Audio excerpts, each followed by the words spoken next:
জাদুটোনা থেকে বাঁচতে চাইলে আপনি অবশ্যই 5 ওয়াক্ত নামাজের পরে এই একটি আমল করবেন। আপনি যদি এই আমলটা করতে পারেন তাহলে পৃথিবীর এমন কোনো শক্তি নাই, পৃথিবীর এমন কোনো কালো জাদু নাই যে আপনার কোনো ক্ষতি করতে পারবে, আপনাকে বিপদের মধ্যে ফেলে দিবে, আপনাকে অসুস্থ করে ফেলবে। এমন কোনো শক্তি এখনও জন্ম হয়নি আর কখনো হবেও না।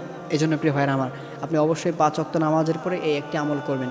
অনেকেই আছেন যে জাদুটোনা বিশ্বাস করতে চায় না, যে জাদুটোনা বলতে একটা কিছু আছে, এটা অনেকেই আছেন এটা বিশ্বাস করতে চান না, এটা বিলিভ করেন না।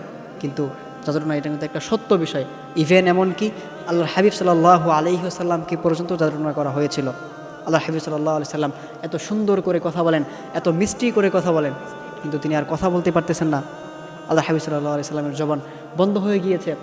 সাহাবারা তো সবাই আশ্চর্য হয়ে গেল যে আল্লাহর হাবিব সাল্লাল্লাহু আলাইহি সাল্লাম এত সুন্দর করে কথা বলেন, এত মিষ্টি করে কথা বলেন, কিন্তু তিনি আর কথা বলতে পারতেছেন না। সবাই তো খুব চিন্তিত হয়ে গেল যে কি হয়ে গিয়েছে এমন যে উনি কথা বলতে পারতেছেন না।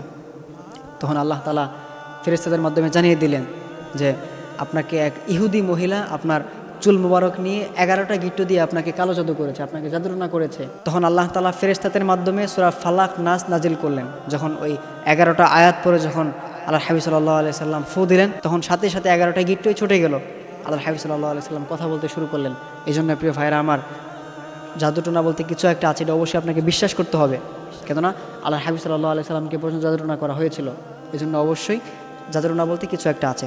এখন বিষয় হচ্ছে, আমরা জাদুটোনা থেকে বাঁচতে চাইলে আমরা কোন আমলটি করব।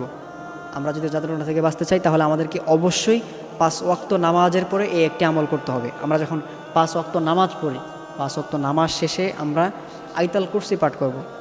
আয়াতুল কুরসি আমরা সবাই তো পারি। আল্লাহু লা ইলাহা ইল্লা হুয়াল হাইয়ুল কাইয়্যুম লা তাখুযুহু সিনাতু ওয়ালা নাওম লাহু মা ফিস সামাওয়াতি ওয়া মা ফিল আরদ মান যাল্লাযী ইয়াশফাউ ইনদাহু ইল্লা বিইজনি। এই আয়াতুল কুরসি আমরা কিন্তু সবাই পারি। এই আয়াতুল কুরসি পড়ব। আয়াতুল কুরসি পড়ে এরপর আমরা 3 কুল পড়ব। 3 কুল পড়ে আমরা আমাদের বুকের মধ্যে একটা ফু দিব। ফু দিয়ে এরপর হাতের মধ্যে ফু দিয়ে আমরা আমাদের পুরো শরীর মাসাজ করে নেব। প্রত্যেক ফরজ নামাজের পরে এটা করব। অর্থাৎ আমরা আমাদের শরীরটাকে অফ রাখবো, আমাদের শরীরটাকে আমরা তালা দিয়ে রাখবো, বন্ধ করে রাখবো। এটা যদি আমরা 5 ওয়াক্ত নামাজের পরে করতে পারি, ইনশাআল্লাহ তাআলা পৃথিবীর এমন কোনো শক্তি নাই যে আপনার কোনো ক্ষতি করতে পারবে। এখন পর্যন্ত জন্ম হয়নি, আর কোনোদিন হবেও না। কোনোদিন আপনার কেউ কোনো ক্ষতি করতে পারবে না, কেউ আপনাকে জাদুটোনা কালো জাদু কখনো করতে পারবে না, কুফরি কালাম করতে পারবে না। এই জন্য অবশ্যই আমরা সবসময় উজু অবস্থায় থাকার চেষ্টা করব। আর 5 ওয়াক্ত নামাজের পরে আমরা শরীর অফ রাখবো এরকম করে। বিশেষ করে আমরা যখন রাতে ঘুমোতে যাই তখনও আমরা এই সিস্টেম করে আমরা আমাদের শরীরকে অফ করে আমরা ঘুমোতে যাবো ইনশাআল্লাহ তাআলা। তাহলে কোনো দিন কেউ আপনাকে কালো জাদু করতে পারবে না। আল্লাহ তাআলা আমাদের সকলকে এই আমলটা বুঝে শুনে করার তৌফিক দান করুন। আমিন।